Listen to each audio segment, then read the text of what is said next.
జై శ్రీరామ్. నేను రఘుప్రియ. జీవనది ఫౌండేషన్‌లో గత కొన్ని సంవత్సరాల నుంచి నేను సేవ చేస్తున్నాను.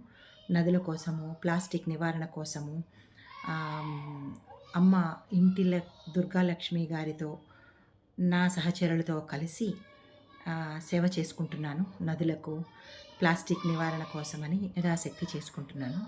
అందులో భాగంగా నేను ప్రతిరోజు అసలు నదులంటే ఏంటి? నదులు ఎందుకు మనకు అవసరము? అలాంటి విషయాల మీద చిన్న చిన్న అంశాలు నేను మీకు షేర్ చేసుకుంటాను. మన్నించి, ఆదరించి మీ అభిప్రాయాలను తెలుపవలసిందిగా కోరుతున్నాను. మొదటగా అసలు జలం ఎలా పుట్టింది అనే దాని గురించి చెప్తాను. అసలు నదులు మనకి ఎంతవరకు ఉపయోగం అనేది చెప్తాను. మన దేశ చరిత్రకు, ఆచార వ్యవహారాలకు ప్రతీకలు, మన మనుగడకు ఆధారభూతాలు ఈ నదులు.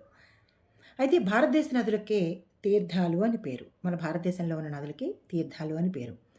అంతటి విశిష్ట కల నదులను కలుషితం చేయడం వల్ల మనుషుల మనుగడకు మనమే అడ్డుగోడ కట్టుకోవడం లాంటిది. నదీ కాలుష్యం వలన ఇందులో జీవించే జీవులకు, మనకొక్కళ్ళకే కాదండి, ఇందులో జీవించే జీవులను ప్రత్యక్షంగా పరోక్షంగా కూడా మనం హింస పెడుతూ, బాధ పెడుతూ చంపేస్తున్నాము. అది కూడా ఒక పాపకర్మే కదా. పర్యావరణానికి కూడా హాని తలెత్తుతోంది. వాటికే కాదు, అందరికీ కూడా. కాబట్టి నదీ జలాలను కలుషితం కానీయకుండా అడ్డుకోవడం భారతీయులుగా మీది, మనది, మన అందరిది కూడా మన బాధ్యత. అది మన కర్తవ్యం. నమస్తే. జై శ్రీరామ్. మీ రఘుప్రియ.